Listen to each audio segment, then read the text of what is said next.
My name's Tim Coles. I'm the author of Britain's Secret Wars. The book is about covert operations that Britain is engaged in throughout the world, operations that the media don't tell us about.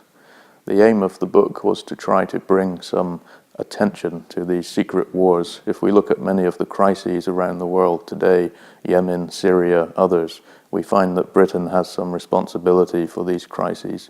So in Syria, for example, Britain had been training and organizing the rebels which were opposed to the Assad regime years before the current wars and the current conflicts in order to try and depose Assad.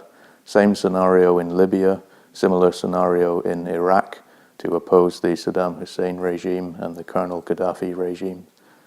I would like readers to gain more awareness about what's happening in the world, particularly British readers, and the sense of our responsibility as British people, and to look at our foreign policy and to try and understand the true motives for foreign policy, which are beyond the typical media narrative. We're often told that Britain is responding to external threats from terrorists or aggressive regimes, when in fact, if you look at the chronology of events, it's often Britain and its American colleague that's causing a lot of the crises for very narrow interests of big energy, big weapons companies, opening up markets in the third world.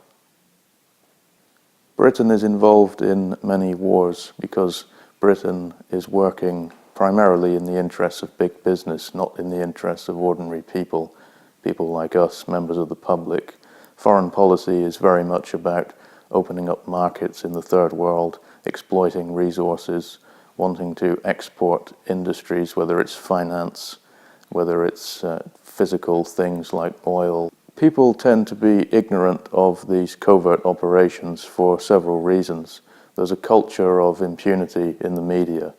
The media tend to conceal a lot of what's happening for specific reasons, and they're very complicated reasons. Sometimes editors are directly censored by the government.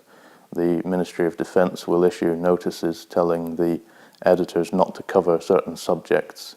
Other times it can be the general culture that we're not supposed to look too carefully at human rights, that we're supposed to be business orientated and business minded.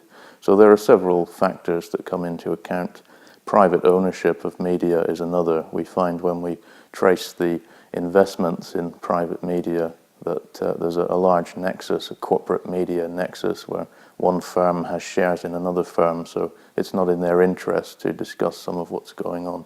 All sorts of factors play a role. We should know about Britain's secret wars because a lot of our tax money goes into funding this, so we have a responsibility.